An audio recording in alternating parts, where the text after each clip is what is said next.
ఆయన సముద్ర తీరంలో ఉంటాడు కదా, ఆ సముద్ర తీరంలో ఉండడంలో రహస్యం ఏమిటో చెబుతున్నారు శంకరాచార్య.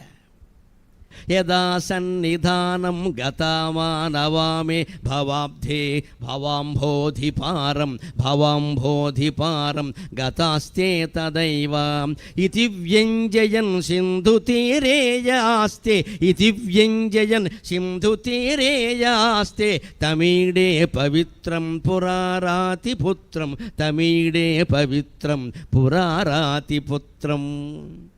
పురారాతిపుత్రుడు, త్రిపురాసుల సంహారం చేసిన పరమశివుని యొక్క పుత్రుడైన సుబ్రహ్మణ్య స్వామి సముద్ర తీరంలో వెలిశాట. మోపిదేవి మొదలైన క్షేత్రాల్లో, వడపళని మొదలైన క్షేత్రాల్లో. ఎందుకు వెలిశాడు అంటే దానికి అర్థం చెబుతున్నారు ఇక్కడ. భగవంతుడు ఎక్కడ వెలుస్తాడు, ఎందుకు వెలుస్తాడు? ఏ పవిత్రత ఆయనకు అవసరం లేదండి. ప్రపంచంలో ఎక్కడైనా ఆవిర్భవింపగలడు, ఆయన ఇష్టం. ప్రపంచం అంతా ఆయనది. కానీ ఎక్కడ ఒక ఋషి తపస్సు చేస్తాడో అక్కడ వెలుస్తాడు. ఎందుకంటే ఆ ఋషి కోరాడు. ఆయనకి ప్రత్యక్షమై అమ్మవారు, ఏరా అబ్బాయి ఎందుకు తపస్సు చేశావు అంటే, నువ్వు శాకంభరీదేవి రూపంలో ఇక్కడ వెలవమ్మా అని ఋషి కోరాడు. మతంగ మహర్షి కోరాడు, అందుకే మాతంగీదేవి ఆవిర్భవించింది. భృగు మహర్షి కోరాడు, అందుకే మా రమా లోకజనని భార్గవి మంగళదేవత అమ్మవారు లక్ష్మీదేవి ఆవిర్భవించింది. భృగు మహర్షి ఇంట్లో ఆవిడ్ని భార్గవి అంటారు. ఎందుకు? భృగు మహర్షి అడిగాడు. మహర్షులు అడిగితే దేవతలు వాళ్ళ ఇంట్లో ఆవిర్భవించారమ్మా, మన ఇంట్లో పుట్టరా, మనం ఏమైనా పాపాత్ములమా ఇక్కడ? మనం అడగచ్చు. కూతురు కడుపుతూ ఉంటే, కోడలు కడుపుతూ ఉంటే మీ ఇంట్లో పూజామందిరంలో అమ్మవారిని పుట్టమని అడగండి, సుబ్రహ్మణ్య స్వామిని పుట్టమని అడగండి.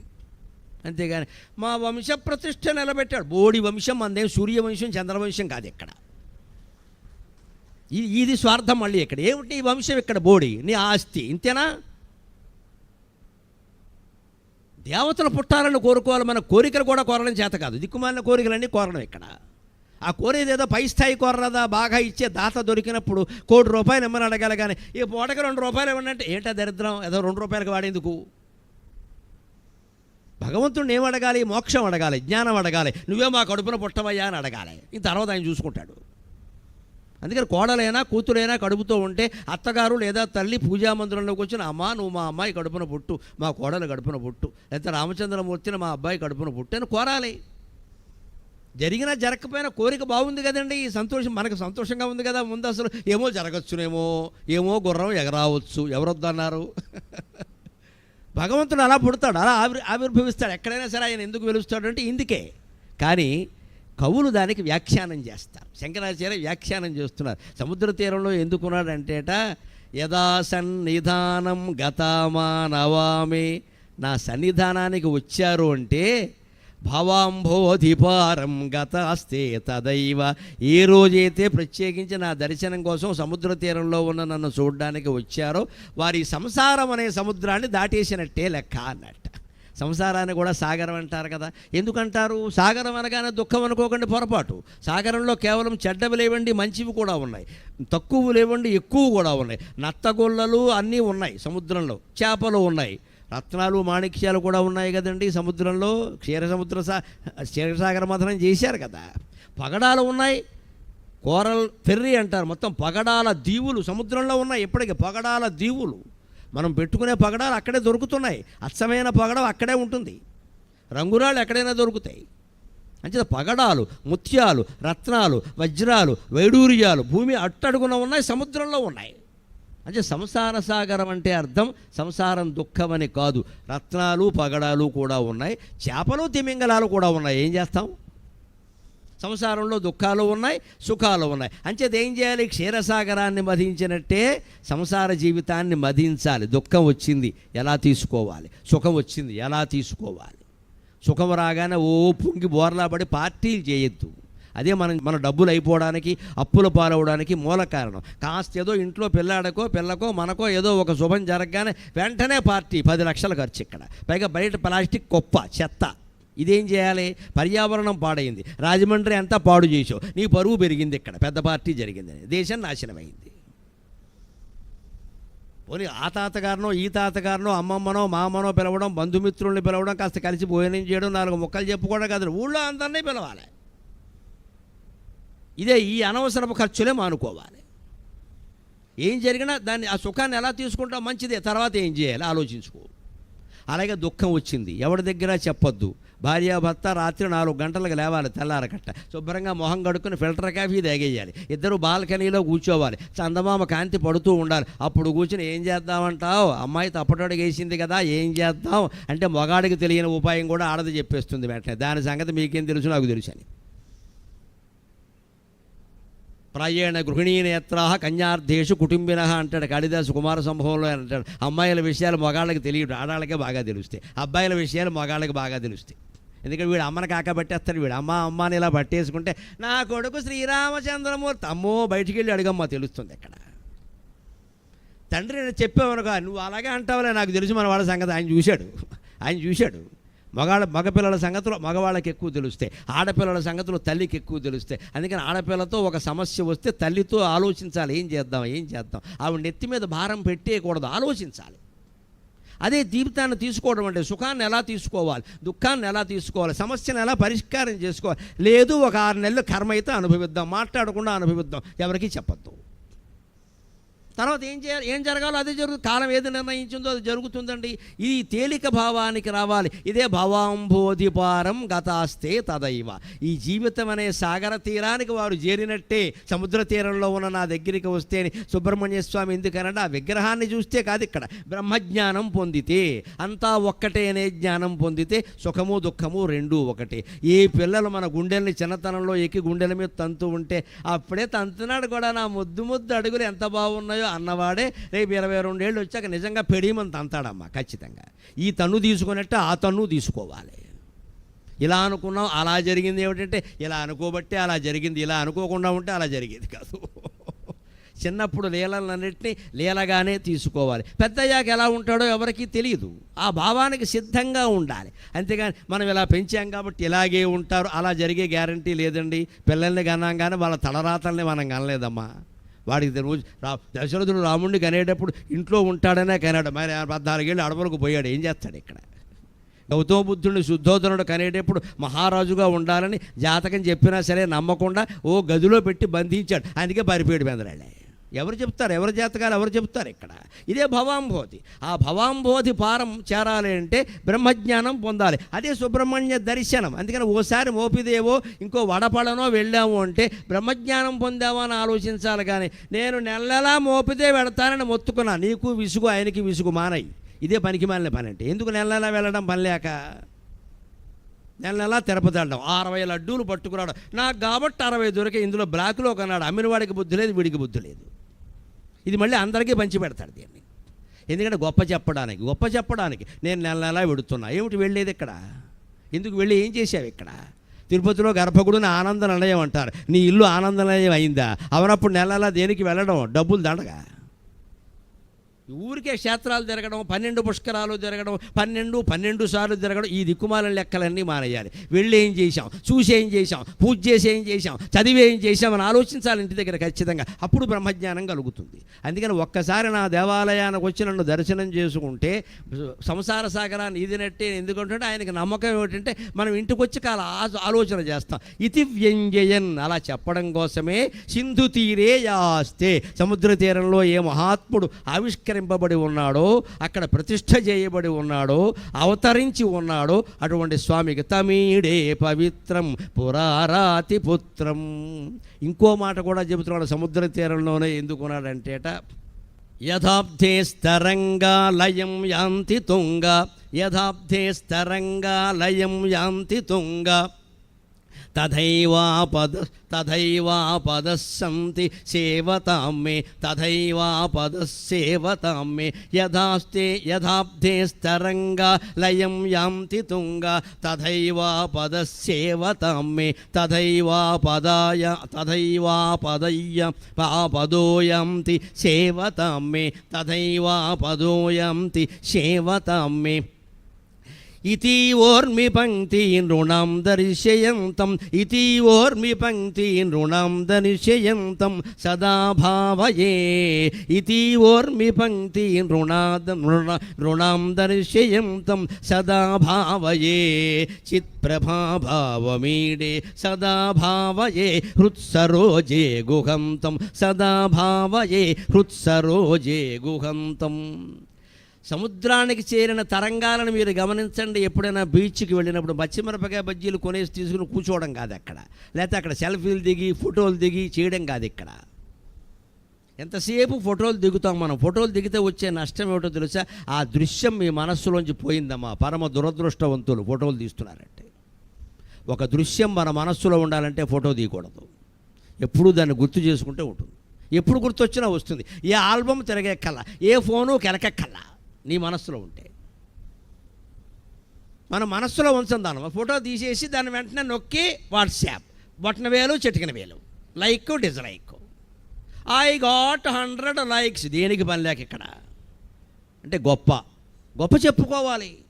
ప్రతిదీ గొప్ప చెప్పుకోవాలి. నువ్వు ఆస్వాదించేది అనుభవించేది ఏం లేదు ఇక్కడ. గొప్ప చెప్పుకుందుకు ప్రాధాన్యం ఇస్తున్నాం మనం. స్మార్ట్ ఫోన్లు వచ్చాక శ్మశానం అయిపోయింది జీవితం. ఎవడు మెచ్చుకోలు కోసం ఎన్ని బొటన వేళ్ళు వచ్చాయని లెక్కెట్టుకొని, అందులో 99 బొటన వేళ్ళు పైకుండి ఒక బొటన వేలు కిందకుంటే మళ్ళీ ఇదో గోల ఇక్కడ. అంటే మొత్తం ప్రపంచంలో అందరూ నిన్ను మెచ్చుకోవాలా? ఒక్కడు కూడా ఏమి అనకూడదా? నీకున్న స్వేచ్ఛ వాడికి లేదా? ఇప్పుడు వాడు అన్నంత మాత్రాన్ని మనం పనికి మాలిన వాళ్ళం అయిపోయావా? ఈ పరాయితనం ఏమిటండి బతుకులో? ఈ బానిసత్వం ఏమిటి? అసలు మన ఫోటో వాడికి ఎందుకు చూపించాలి? మనం ఎక్కడో సముద్రానికి వెళ్ళాం, ఆ ఆనందాన్ని మనమే అనుభవిస్తాం. ఇంకోటికి పంచాల్సిన పని ఏంటి ఇక్కడ? హోటల్లో బిర్యానీ తింటే కూడా దాన్ని ఫోటో తీసి పెట్టడం. అది బిర్యానీయా శ్రీ మహావిష్ణువు పళ్ళేమా? వాడు అక్కడి నుంచి వావ్ అంట. ఈ వావు కోసం బ్రేవు కోసం ఫోటోయా? ఎంత దరిద్ర బతుకులు బతుకుతున్నామండి. ఆశ్చర్యంగా ఉంటుంది నాకు. ఏం పొందుతున్నావు ఇందులో ఆనందం? అదే స్తోత్రంలో ఏం చెబుతున్నారంటే నిజంగా నువ్వు ఆనందం పొందావా? యథా అబ్ధే తరంగా లయం యాంతి తుంగా.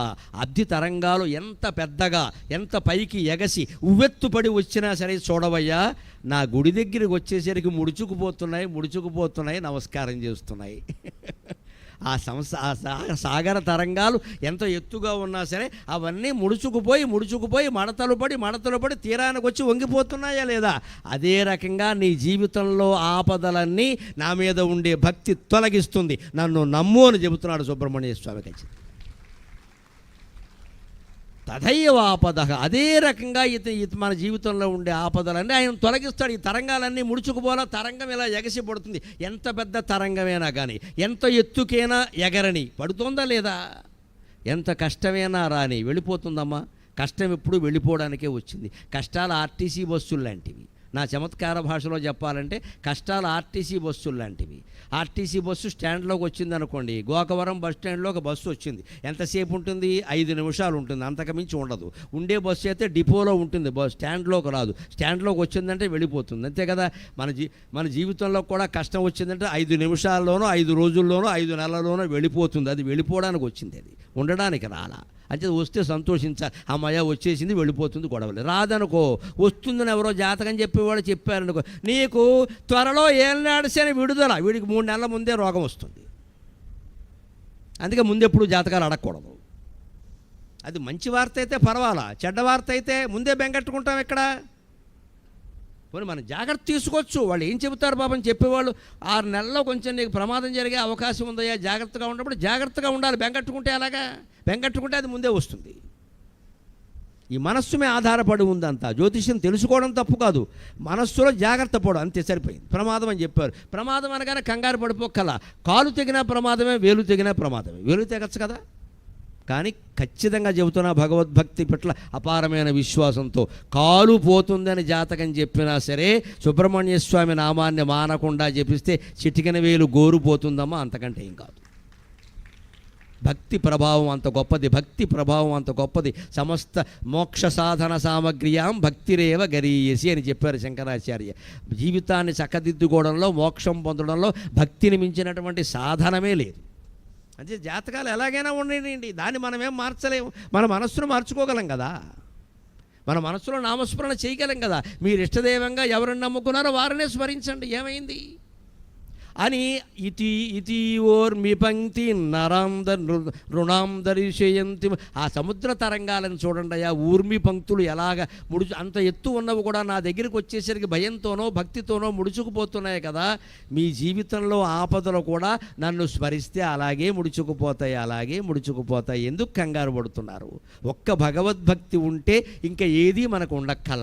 ఆ ఒక్క భగవద్భక్తి లేకపోతే ఇంకా ఎన్నున్నా ఒకటే, ఉపయోగం లేదు ఇక్కడ. ఎందుకు? ఆ శక్తి, ఆ మహానుభావుడు శక్తి ఎటువంటిదంటే విధౌ క్లుప్త దండాన్ స్వలీలా ధృతాండాన్ నిరస్తే భషుండాన్. విధౌ క్లుప్త దండాన్ స్వలీలా ధృతాండాన్ నిరస్తే భషుండాన్. నిరస్తే భషుండాన్ ద్విషత్కాలదండాన్. నిరస్తే భషుండాన్ ద్విషత్కాలదండాన్. హతేంద్రారిదండాన్ హతేంద్రారిషండాన్ జగత్రాణశుండాన్. హతేంద్రారిషండాన్ జగత్రాణశౌండాన్. సదా తే ప్రచండాన్ శ్రేయే బాహుదండాన్. సదా తే ప్రచండాన్ శ్రేయే బాహుదండాన్. విధౌ క్లుప్తదండాన్. సుబ్రహ్మణ్య స్వామి 6 రోజుల పిల్లవాడు కదా, తర్వాత ఊరికే 25 ఏళ్ళు 30 ఏళ్ళు వచ్చి ఉంటాయి. చిన్న దేవత అనుకోకండి, పొరపాటు. బ్రహ్మదేవుడికి శిక్ష వేశాడు ఆయన. తేడా వస్తే బ్రహ్మదేవుడికి శిక్ష వేశాడు. శివుడు వచ్చి మళ్ళీ సర్ది చెప్పే వరకు ఊరుకోలేదు, రాజీ పడలేదు. తప్పు అంటే తప్పే, బ్రహ్మదేవుడైనా సరే. అది సుబ్రహ్మణ్య తత్వం. కైలాసానికి ఒకసారి బ్రహ్మదేవుడు వచ్చాడు. బాలకుమారస్వామి శివుడు ఒళ్ళో కూర్చున్నాడు. అప్పుడు బ్రహ్మదేవుడు రాగానే నాన్నగారు వీరెవరో అని అడిగాడు. చిన్నపిల్లాడు కదా, ఏమీ తెలియనట్టు. అడిగితే ఆయన ఏమన్నా, ఆయన్నే అడగరా అని అడిగిన. అంతకంటే చమత్కారి. ఆ నాన్నగారు వీరెవరు, 4 ముఖాలున్నాయి. ఎందుకంటే ఈయనకు 6 ఉన్నాయి కదా, ఈయనకంటే 2 తక్కువ.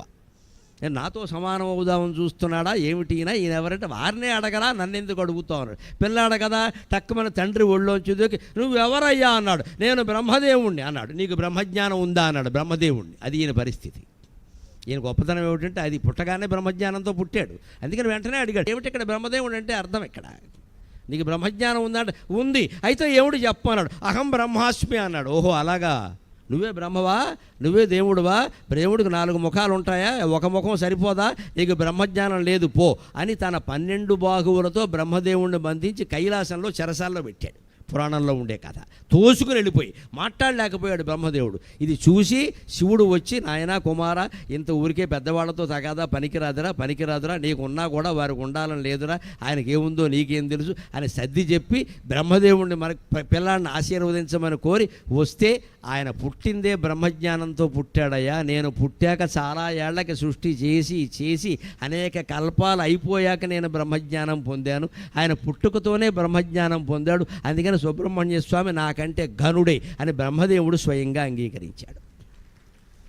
ఇది పురాణంలో ప్రసిద్ధమైన కథ. అందుకని విధౌ క్లుప్త దండాన్, విధికి కూడా దండన విధించినటువంటి వాడు. ఇక్కడ ఒక్క చోట మీకు కా కింద అలు ఉంటుంది, భాషలో మరెక్కడ అలు ఉండదు. ప్రయోగం అంటే ఇది. అందుకని దాన్ని కూడా శంకరాచార్య శ్లోకంలో పెట్టారు. ఎందుకంటే భాషను కాపాడుకోవాలిగా. సంస్కృతంలో అరు అరు అలు అలు కూడా ఉంటాయి. ఆ అలు క్లుప్తం అన్న చోట తెలుగులో క్లుప్తం అనే మాట రాస్తే కూ రాసేయకూడదు, కా రాసి కింద అలుకారం పెట్టాలి. ఆ ఒక్క చోట ఉంటుంది. అందుకని క్లుప్త అంటే క్లుప్తము చేయబడిన, ప్రయోగించబడిన ఈ అర్థాలన్నీ ఉన్నాయి. విధౌ క్లుప్త దండాన్, అంత పని ఎందుకు చేయగలిగాడు అంటే స్వలీలా ధృతాండాన్, అండపిండ బ్రహ్మాండాది లోకాలన్నీ ఆయన లీలగా ధరించగలడు. సుబ్రహ్మణ్య స్వామి సామాన్యమైన శక్తిమంతుడు కాదు ఆయన. నిరస్తే భషుండాన్ ద్విషత్కాలదండాన్. నిరస్త యభషుండాన్, ఆయన భయంకరమైన ఆపదలు ఏనుగుల్లా వచ్చినా సరే ఆ ఏనుగు తొండాల చేత విరిచేసి మన ఆపదల్ని భిన్నం చేసి చిన్నం చేసి మనని కాపాడగలడు. ద్విషత్ కాలదండాన్, కాలదండం అంటే యమధర్మరాజు చేతిలో ఉండే దండం. వరుణుని చేతుల్లో పాశ ఉంటుంది, అగ్నిదేవుడి చేతుల్లో శక్తి ఉంటుంది, యముడి చేతుల్లో దండం ఉంటుంది. ఆ కాలదండాన్ని జయించే వాళ్ళు ఎవరూ లేరు. అందువల్ల అనారోగ్యాలతో ఉండి ఇక మీరు చావక తప్పదు అని డాక్టర్ గారు సున్నితంగా నర్మగర్భంగా చెప్పినా సరే మనకు కనుక ఆయుర్దాయం కావాలి. ఎందుకోసం అంటే బ్రహ్మజ్ఞానం పొందడానికి, మునిమనమని ఎత్తుకోవడానికి కాదు. అది గ్రహించాలి. ఆయుర్దాయం కోరచ్చు, తప్పు లేదు. బ్రహ్మజ్ఞానం పొందడానికి. ఒకరెవరన్నా పోతే, దగ్గర వాళ్లే పోతే మనం దేనికి బాధపడాలంటే నాకేం చేయకుండా పోయాడమ్మా అంటే ఇది స్వార్థమే ఖచ్చితంగా. నీకేమైనా చేస్తే వాడు పోయినా పర్వాలా. ఇంకోడు భార్య పోతే ఏడుస్తాడు, అన్నీ ఆవిడే చేసి పెట్టేది, ఇప్పుడు ఏం చేసుకోవాలో తెలియట్లా. వీడు పరమబద్ధకస్తుడి కింద లెక్క. ఆవిడ పోయినందుకు గడవట్లా, వంట మనిషి లేనందుకు ఏడుస్తున్నాడు వీడు. ఇది భార్య మీద ప్రేమ అంటారా దీన్ని? మనం వినేవాళ్ళు ఏమనుకుంటాడు, ఏమిటోనమ్మా వాళ్ళిద్దరు అనుబంధం. ఇదా అనుబంధం ఎక్కడ? ఆవిడ వంట ఆవిడ చూశాడు ఈ పెద్ద మనిషి. నాకేం చేసుకోవడం చేత కదా, బతుకుండగా నేర్చుకోవద్దు, లేకపోతే మానేసుకో, 2 పళ్ళు తిని బతుకు. లేదండి, మన ప్రేమలన్నీ కృత్రిమాలే. మొహమాటం వెళ్ళా నాకు చెప్పడానికి. ఎవరిని ప్రేమిస్తున్నామన్నా కృత్రిమమే. 20 ఏళ్ళు కాపురం చేసిన భార్యాభర్తల ప్రేమలే కృత్రిమాలైనప్పుడు 20 ఏళ్ళు వస్తే ఆర్ట్స్ కాలేజీ వెనకాళ్ళకి ప్రేమించుకుని పనికిమాలిన వాళ్ళ ప్రేమలో గొప్పలేలా అవుతాయండి. అవి అంతకంటే కృత్రిమాలు ఎక్కడ? ఇదే ప్రేమ, ఇది నిలబడే ప్రేమ ఇది. అందుకే వీడు పెళ్లి చేసుకుంటే 2 ఏళ్ళు కాకుండా విడాకులు అవుతున్నాయి. ఏం నిలబడింది కనుక, ఏమర్థమైంది కనుక? భార్య పోయినా భర్త పోయినా బాధపడవలసింది అది కాదమ్మా. పచ్చికాయలు పగిలిపోతే వేరే విషయం. అది కుర్రాడు పొందవలసినవి పొందలేదు అనుకుంటా. కానీ పెద్దవాళ్ళు పోతే బాధపడవలసింది ఏంటంటే, ఒకవేళ బాధే వస్తే, లేకపోతే గొడవలేదు, పెట్టేసాం, అయిపోయింది. ఆయన బ్రహ్మజ్ఞానం, సరస్వతి లోకానికి వెళ్ళారు, బ్రహ్మలోకానికి వెళ్ళారు. నిజంగా బాధపడితే బ్రహ్మజ్ఞానం పొందకుండా పోయాడు, మళ్ళీ జన్మెత్తాలి కదా. కాస్త ఉపనిషత్తులు చదువుకుంటే బాగుండేది, 4 ప్రవచనాలు వింటే బాగుండేది, కాస్త స్తోత్రమైనా చదువుకుంటే బాగుండేది. చివరి వరకు సంపాదనే సరిపోయింది. ఏమిటో ఈయనకి 70 ఏళ్ళు వచ్చినా సరే ఆ బ్రహ్మజ్ఞానం పొందలేదనే బాధపడాలి. అంతిమంగా సాధించవలసింది బ్రహ్మజ్ఞానం ఒక్కటే. అది నిరస్త యభశుండాన్ ద్విషత్ కాలదండాన్. యమధర్మరాజు కాలదండం నెత్తి మీద పెట్టినా సరే, నేను ఇంకా బ్రహ్మజ్ఞానం పొందలేదయ్యా, నాకు నిన్ననే ఏదో మాట విన్నాను, నాకు బతుకు కావాలి, నాకు 65 ఏళ్ళు వచ్చాయి, నాకు ఇంకా ఒక్క 5-6 ఏళ్ళు నాకు ఆయుర్దాయం ఇస్తే ఇక పూర్తిగా ప్రతిక్షణము బ్రహ్మజ్ఞానానికే కేటాయిస్తా అని అనగలిగితే, సుబ్రహ్మణ్య స్వామి యమధర్మరాజుని వెనక్కి వెళ్ళిపోవడానికి టికెట్ ఛార్జీలు కూడా ఇచ్చి పంపేసి ద్విషత్కాల దండాన్, ఆ యమదండాన్ని వెనక్కి తోసేయగలడు. ఎందుకంటే శివుడు ఎప్పుడో యమధర్మరాజును గుండెల మీద తన్నాడు, వాళ్ళ అబ్బాయేగా, అందుకని ఈయన ఆ పని చేయగలడు. ద్విషత్కాల దండాన్.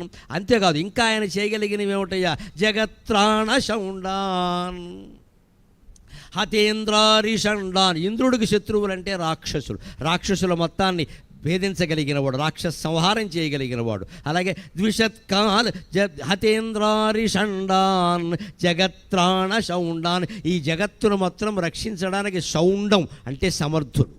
అటువంటి వాడు సుబ్రహ్మణ్య స్వామి. సదాతే ప్రచండాన్ శ్రయే బాహుదండాన్. అటువంటి ప్రచండ స్వరూపమైనటువంటి సుబ్రహ్మణ్య స్వామిని నేను ఆశ్రయిస్తున్నాను, ఆయన బాహుదండాలని. అంటే ఆయన బాహువుల్ని చూసినప్పుడు మీరు ఆశ్రయించినట్టుగా దండం పెట్టాలి. స్వామి, శక్తిమంతమైన ఈ బాహువుల్ని నేను ఆశ్రయిస్తున్నా. నిజంగా శక్తిమంతమే, ఆయన చేతిలో శక్తి కూడా ఉంది కదా, ఆ ఆయుధాన్ని శక్తినే అంటారు. అందుకని నీ బాహువుల్ని నేను ఆశ్రయించానయ్యా, ఇంకా నాకు దుఃఖాలు ఎలా ఉంటాయి ఖచ్చితంగా అని ప్రార్థన చేయగలగాలి. ఇంకో మాట చెబుతున్నారు శంకరాచార్య మన సౌకర్యం కోసం. ఇవాళ చాలామంది నోట విన్నాను ఈ సమస్య. ఏమిటోనండి, మా అబ్బాయి ఎంత చెప్పినా దేవుడు గుళ్ళోకి వెళ్ళడండి, వాడికి ఏమిటో భక్తి లేదండి అనేవాళ్ళు ఒకళ్ళు, మా అమ్మాయికి లేదండి అనేవాళ్ళు ఒకళ్ళు. చాలామంది ఎల్లాళ్ళ బాధ ఏమిటంటే, ఏమిటో నేను ఏవో చదువుతూ ఉంటాను కానీ ఈయనకి అవన్నీ నచ్చవండి అంటారు. మొగుడికి నచ్చవు. ఆయన ఏదో పెద్ద హేతువాదిలా మాట్లాడుతూ ఉంటాడు ఇక్కడ, లేకపోతే ఇవన్నీ ఎందుకంటాడు, చేదస్తం అంటాడు. రకరకాల సమస్యలు ఎదుర్కొంటున్నామమ్మా కుటుంబాల్లో. ఒకళ్ళకు ఉంటే అందరికీ ఉండాలని లేదు, కానీ మన మనస్సును అది బాధిస్తుంది. ఈయన కూడా భక్తుడైతే బాగుండు, కాస్త ఆవిడ కూడా కాస్త జ్ఞానం తెచ్చుకుంటే బాగుండు, మా పిల్లాడికి కూడా భక్తి జ్ఞానం వస్తే బాగుండు, అమ్మాయికి కూడా కాస్త భక్తి ఉంటే బాగుండు, బొట్టెట్టుకోమన్నా పెట్టుకోవట్లేదు, ఏమి సంతో అని అనిపిస్తుంది కదా. చెప్పి విసుగొస్తుంది కదా. అప్పుడు ఏం చేయాలో, ఎవరికి చెప్పాలో శంకరాచార్య స్వామి ఈ స్తోత్రంలో చెబుతున్నారు. కళత్రం సుతాబంధువర్గ పశుర్వ నరో వాధనారి గృహే ఏ మదీయాక. కళత్రం సుతాబంధువర్గ పశుర్వ గృహే వాధనారి నరో వా మదీయా. నరో వాధనారి నరో వాధనారి గృహే ఏ మదీయాక. యజంతో నమంతస్తువంతో భవంతం యజంతో నమంతస్తువంతో భవంతం స్మరంతశ్చరంతే స్మరారే కుమార స్మరంతశ్చరంతే స్మరారే కుమార. మన్మధుణ్ణి చంపిన శివుని కుమారుడవేనవో కుమారస్వామి, సర్వేశ్వరునికి కుమారుడవైన ఓ కుమారస్వామి, మా ఇంట్లో వాళ్ళు చెడుదారిలో ఉన్నారయ్యా, వారికి భక్తి జ్ఞానాలు వంట పట్టడం లేదయ్యా అని కళత్రం భార్య అయినా సరే, లేదు సుత కొడుకులైనా సరే కూతుళ్ళైనా సరే, బంధువర్గ మన బంధువుల గురించి అయినా సరే, పాడి పశువుల గురించి అయినా సరే, లేదా ఇంకా నరోవా ఏ పురుషుని గురించి అయినా సరే, ఏ స్త్రీని గురించి అయినా సరే మనం భగవంతుడిని ప్రార్థించవచ్చు. భర్త దారికి రావడం లేదు, దుర్వ్యసనాల పాలయ్యాడు, భార్యకి ఏం చేయాలో తెలియట్లే, ఆవిడ మహాసాధ్వి, కష్టపడి పిల్లల్ని పోషిస్తోంది. వీడు తాగి తాగి నాశనం చేస్తుంటే కష్టపడి పిల్లల్ని పోషిస్తోంది ఆవిడ. కుటుంబాన్ని పోషించుకోవాలిగా, ఏదో రకంగా మొగాడు వదిలిపెట్టినా ఆడది వదలలేదుగా. కూలి పని చేసుకునే వాళ్ళ కుటుంబాలు అలాగే ఉంటాయండి. ఈ పెద్ద మనిషి ఎలా ఉంటారంటే వాడు దాగింది జాలక ఈవిడు సంపాదించి తెచ్చింది కూడా లాక్కెళ్ళిపోతాడు. ఎవరిని ఆశ్రయించాలండి? విడాకులు ఇస్తారా? పరిష్కారం అయిపోతుందా? అంత మాత్రంతో తెలిసే వ్యవహారం కాదండి. భర్తకి విడాకులు ఇస్తారమ్మా, భార్యకి విడాకులు ఇస్తారు, పిల్లలకి ఎవరు ఇస్తారండి? విడాకుల ఆలోచన వచ్చినప్పుడల్లా దయచేసి నమస్కారం పెట్టి కోరుతున్న పిల్లల గురించి ఆలోచించండి, పిల్లల గురించి ఆలోచించండి. ఈ లోకానికి మనం తీసుకొచ్చాం, వాళ్ళని ఖచ్చితంగా భరించాలి. పిల్లల గురించి ఆలోచించాలి. నా స్వేచ్ఛ, నా హక్కు, నా గొడవ అని మాట్లాడడం కాదు. పిల్లల్ని ఎందుకు కన్నావు? ఎవడిచ్చాడు నీకు అధికారం? వాళ్ళు ఏమైతే నాకేం చాలా దరిద్రపు మాటలు వస్తున్నాయండి ఈ మధ్యన. పెద్ద అయితే వాళ్ళు నన్ను చూస్తారా? అది ఆ పసిపిల్లలతో అనే మాట. అది 10 ఏళ్ల పిల్లాడు, 10 ఏళ్ల పిల్ల. నేను ఒక స్కూల్ ప్రిన్సిపాల్ చెప్పాడేమో 1200 మంది పిల్లలు ఉన్నారట, హాస్టల్ స్కూల్, 1200 మంది హాస్టల్లో ఉంటారు. ఇందులో 750 మంది సింగిల్ పేరెంట్స్ సారని చెప్పాడు ఆయన. నాకు ఏడవాలో నవ్వాలో తెలియదు. 750 మంది, 1200 మంది పిల్లల్లో 750 మందికి single parent, either mother or father. ఎంత దౌర్భాగ్యమైన వ్యవస్థలో ఉన్నావు. అమెరికాలో కూడా ఇంత దారుణమైన వ్యవస్థ ఉండదు. కాస్త తేడా వస్తే విడాకులే. ఇంకా పెద్ద సమస్యకు ఉంది వేళ. ఇది ఆలోచించవలసింది ఏమిటి అంటే, ఎవడు కనమన్నాడు పిల్లల్ని కనకముందు విడిపోండి, కావాలంటే పెళ్ళైన కొత్తలోనే విడిపోండి. అది హౌస్ అంతా శుభ్రంగా కాపురం చేస్తారు, పిల్లల్ని కంటారు, 2 ఏళ్ళు ఉంటారు, అప్పుడు గొడవలు పెట్టుకుంటారు. వాళ్ళు ఏమైపోవాలి? నీకు ఇంకో భర్త వస్తాడమ్మా, ఆ పిల్లకి ఇంకో తల్లి వస్తుందా? లేకపోతే ఈయనకి ఇంకో భార్య వస్తుందా? ఆ పిల్లకి ఇంకో తల్లి వస్తుందా? ఆ పిల్లకి ఇంకో తండ్రి వస్తాడా? వాడు తండ్రి అవుతాడా? వాడు ద్వేషించడా? ఖచ్చితంగా. ఆ తల్లి పిల్లల్ని ద్వేషించదా? ఎలా పెంచుతుంది? కడుపున కన్నా తల్లికే ఈవేళ ప్రేమ లేదే, సవత్తల్లికి ఎక్కడి నుంచి వస్తుందండి? తనకి పుట్టారని తెలిసి నమ్మకం ఉన్న పిల్లల్నే తండ్రి ప్రేమించట్లేదే ఈవేళ. సవత్తండ్రి ఆవిడ ప్రేమిస్తాడండి. ఇక్కడ ఈ అధవ నాకు పుట్టలేదు, అవతల దోషేయమంటాడు. ఎంత దారుణమైన ప్రపంచంలో ఉన్నాం. ఈ భయంకరమైన ఆలోచన ఎవరి మనస్సుల్లో వచ్చినా వెంటనే ఆలోచించవలసింది పిల్లల గురించి. నా పిల్లల గురించి నేను పడుంటా అంతే. మగాడు పడవలసిందే, ఆడది పడవలసిందే, గయ్యాడి భార్యతోనైనా పడవలసిందే, పిల్లల గురించి అంతే. ఖచ్చితంగా చెబుతున్న భగవద్భక్తి జ్ఞాన వైరాగ్యాలు మూర్తిభవించిన వ్యక్తిగా చెబుతున్న, మన తప్పు లేనప్పుడు భగవంతుడు మనకి న్యాయం చేస్తారండి. అందులో సందేహం లేదు. మన తప్పు ఉండద్దు. అవతల వాళ్ళ తప్పు ఉన్నా సరే, వారు భార్య కావచ్చు, భర్త కావచ్చు, వాళ్ళు ఒళ్ళు పొగరెక్కి ప్రవర్తించవచ్చు. మన తప్పు లేకపోతే మన జీవితానికి బంగారు బాట పరిచేస్తాడు. నువ్వు ఉండరా అబ్బాయి, నీకు ఎందుకు వచ్చిన గొడవ, యథవశేన వదిలిపోయింది అంటాడు. అంతే. మన తప్పు ఉండకూడదు. మన తప్పు ఉంటే మనం బాధ్యత వహించాల్సిందే, అంతేకాని విడిపోకూడదండి. ఇవాళ సమాజంలో పెద్ద సమస్య అది. పిల్లల గురించి ఎవరు ఆలోచన లేదు ఇక్కడ. వాళ్ళు వెర్రిమోహాలు వేసుకు చూస్తారు ఇక్కడ. అంతేకాదు, ప్రమాదం ఏమిటంటే రేపు వీడు పెళ్లి చేసుకున్న దాంతో కూడా వీడు కాపురం చేయడమ్మా. ఎందుకంటే అలాగే పెరిగాడు వీడు. అక్కడ మా నాన్న చేయలే, నేను ఎందుకు చేయలే? ఆ భావన వీళ్ళలో ఎన్ని తగాదాలు వచ్చినా మా అమ్మ నాన్న అలా కలిసి ఉండడం, మాట్లాడుకోవడం నేను చూసామన్న ఆడపిల్ల అన్న మగపిల్లాడు చక్కగా కాపురం చేస్తారు సీతారాముల్లాగా. ఎందుకు వాళ్ళు అలాంటి సంస్కృతిలో పెరిగారు వాళ్ళు. అందుకని సమస్యలు వస్తే ఏం చేయాలి అంటే పూజామందిరంలోకి వెళ్ళండి. పుణ్యక్షేత్రాలకు కాదండి వెళ్ళాల్సింది, డబ్బులు దండగా. యాత్రా స్పెషల్ వాళ్ళని బాగు చేస్తారు ప్రతి వాళ్ళు. ఇంట్లో సమస్యలు తీర్చుకోరండి. పూజామందిరంలోకి వెళ్ళండి. ప్రతి వాళ్ళు ఇంట్లో కట్టారు. ఈ ఈశాన్య మూల కట్టారు కదా, దేనికి? ఈశ్వరుడు ఉన్నాడు కాబట్టి నువ్వు అక్కడ కూర్చోవాలి కదా. మనకు వాస్తు చూస్తాం, ఈశాన్య మూల పెడతాం, మళ్ళీ అందులోకి వెళ్ళాం. ఇక్కడ అదో స్టోర్ రూమ్ అయింది. ఎవడు దేవుడు బొమ్మ ఇచ్చినా అక్కడ బారేస్తాం. దేవుళ్ళు అందరూ కాన్ఫరెన్స్ పెట్టుకోవాలి అక్కడ.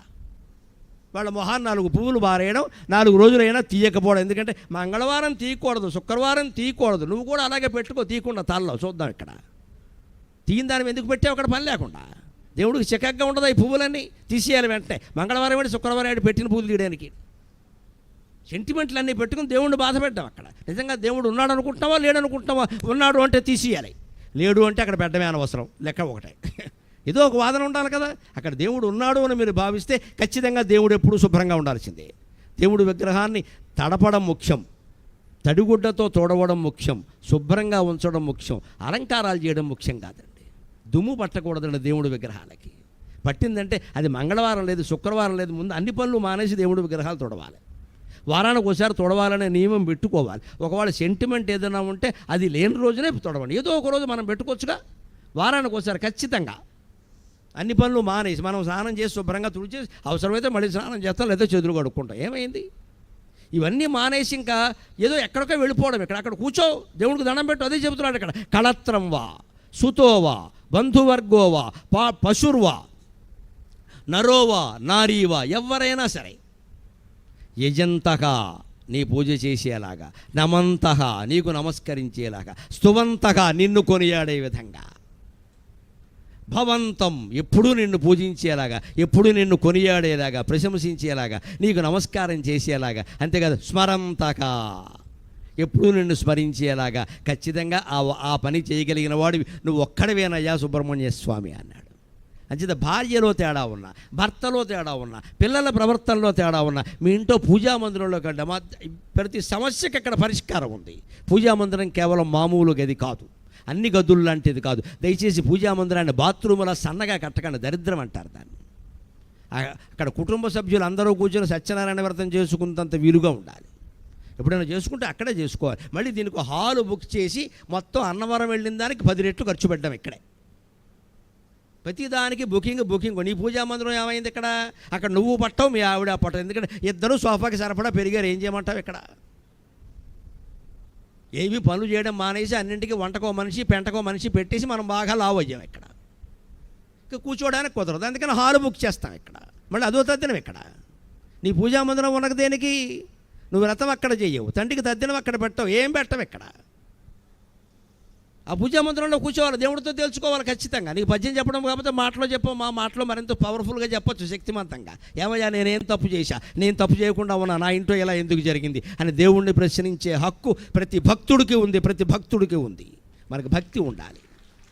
మనం తప్పు చేయనప్పుడు మనం అడుగుతాం, ఖచ్చితంగా జవాబు చెప్పాల్సిందే. ఈ సృష్టి చేసిందే నువ్వు కాకపోతే ఎవరు చెప్తారు ఇక్కడ అని నిలదీసే హక్కు ఉంటుందమ్మా. మనమే తప్పు చేశాక ఎలా నిర్ణయిస్తాం?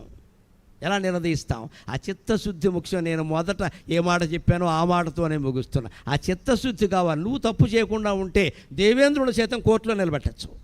మనమే తప్పు చేశాక ఏడవాలి చేసాం, అప్పుడు కూడా పరిష్కారం ఉంది.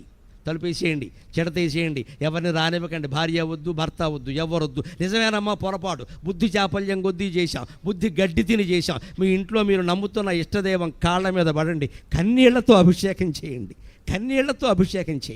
24 గంటల్లో ఆ పాపం మాఫీ. అనుమానమే లేదు. పరమ పవిత్రులుగా ఉంటారు మీరు, పరమ పవిత్రులుగా ఉంటారు. ఎవ్వరికీ చెప్పొద్దు. ఏడిపించుకు తింటారు జీవితం అంతా.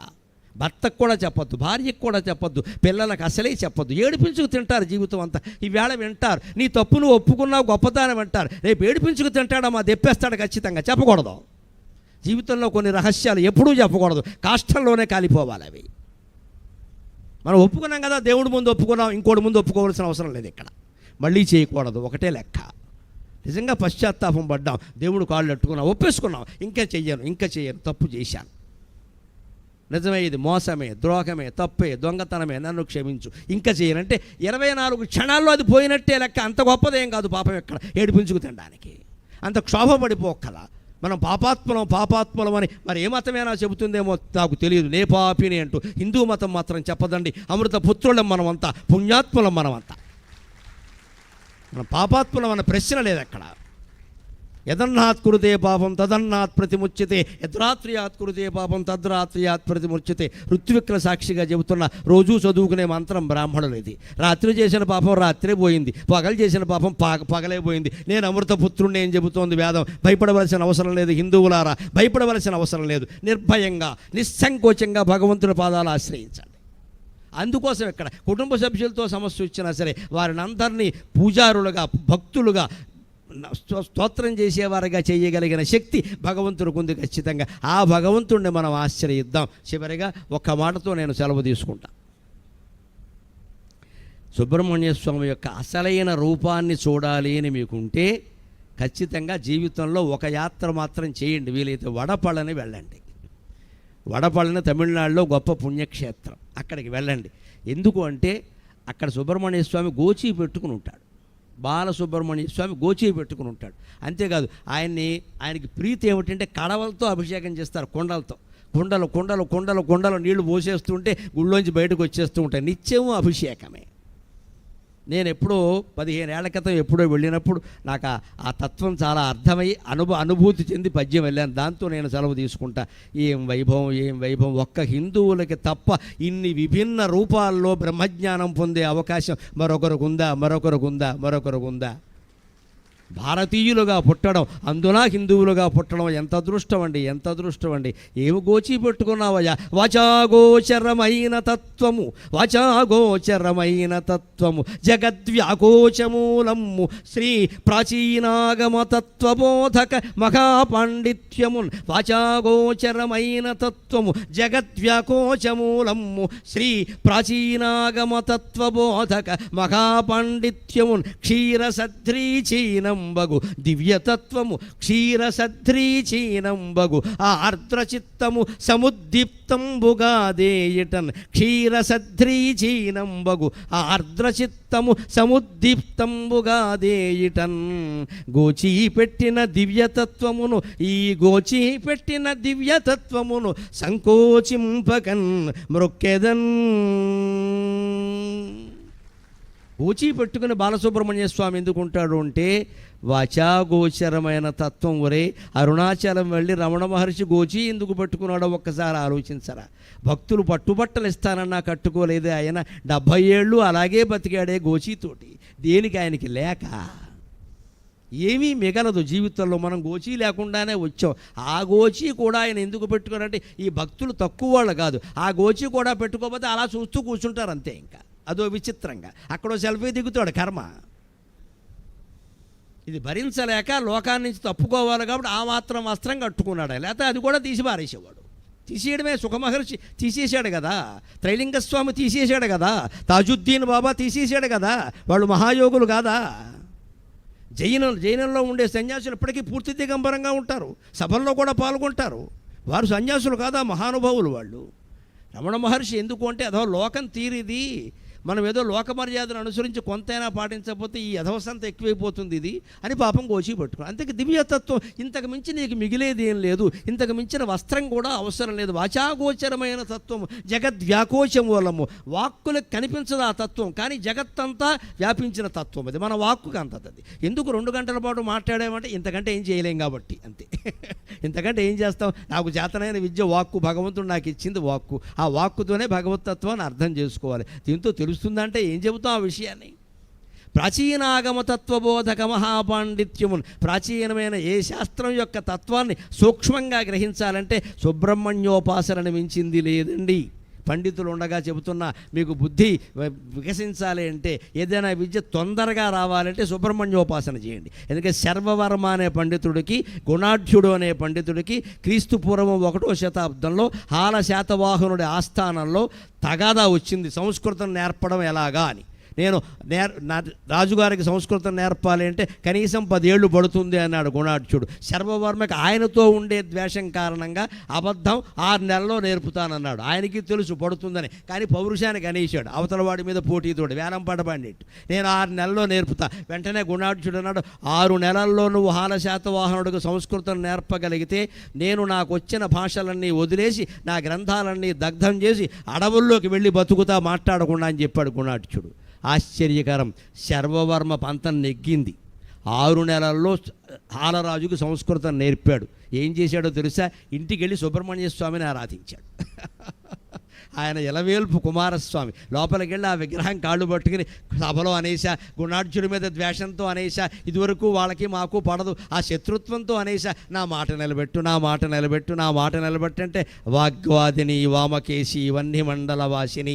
అమ్మవారి మాట మర్చిపోద్దమ్మా. వాగ్వాదిని అంటే తన భక్తుడు వాదన కోసం కూర్చుంటే వాడికి అవసరమైన మెటీరియల్ అంతా అమ్మవారు ఇస్తుందమ్మా. వాగ్వాదిని అంటే అర్థం అది. అందుకని అమ్మవారైనా సుబ్రహ్మణ్య స్వామి ఒకటే కదా, నీకెందుకయ్యా నేను చెబుతాను కదా అని సుబ్రహ్మణ్య స్వామి ప్రత్యక్షమై సూత్రాలు చెప్పాట, రాసుకో అని. ఈయన రాసుకుంటున్నాడు తాటాకుల మీద. ఒక 10-15 సూత్రాలు చెప్పాడు. ఆశ్చర్యం, భగవద్ అనుగ్రహం విశేషంగా ఉంటుంది. మన పొగరబోత్తనంతో దాన్ని పోగొట్టుకుంటాం. భగవంతుడు కనిపించి సుబ్రహ్మణ్య స్వామిగా ఓ 10-15 సూత్రాలు చెప్పి ఇవి రాసుకోవయ్యా, రాజుగారికి నేర్పు, తొందరగా వస్తుందని చెబుతుంటే ఆయన్ని చెప్పనీయకుండానే ఈయన చెబుతుంటే సూత్రం 6 సూత్రాలు అయ్యాక 7వది ఇది కదా, 8వది ఇది కదా అంటున్నట్ట. శరవర్మ, నీకు ఉత్సాహం బాగా ఎక్కువగా ఉంది, నువ్వు గురువును ధిక్కారం చేస్తున్నావు, అందుకని నువ్వు రాజుగారికి నేర్పడానికి మాత్రమే ఈ కాతంత్ర వ్యాకరణం ఉపయోగపడుతుంది, తర్వాత ఈ లోకంలో ఉండదు పో అని చెప్పాడు ఆయన. దేవుడు కొట్టనోగాళ్ళు తిట్టనోగాళ్ళు ఇచ్చాడు, వ్యాకరణం ఇచ్చాడు, నేర్పుకో, అందుకే పనిచేస్తుంది. సింగిల్ డోస్ ఒక్కసారే పనిచేస్తుంది, మళ్ళీ పనిచేయదు, పాశుపతంలాగా వెనక్కి వచ్చేయవలసిందే, అందుకని ఊరుకో అని చెప్పాడు. అదే పెట్టి ఆయన 6 నెలల్లో నేర్పాడు. వెంటనే కాతంత్ర వ్యాకరణం మాయమైంది. లేకపోతే అదే మిగులుంటే పాణిని వ్యాకరణంతో కూడా నిమిత్తం లేకుండా 15-16 సూత్రాల్లో మొత్తం నేర్చుకోవచ్చండి. అంత మహాతత్వాన్ని సులభంగా చెప్పగలిగిన ఒకే ఒక దైవ శక్తి సుబ్రహ్మణ్య స్వామి.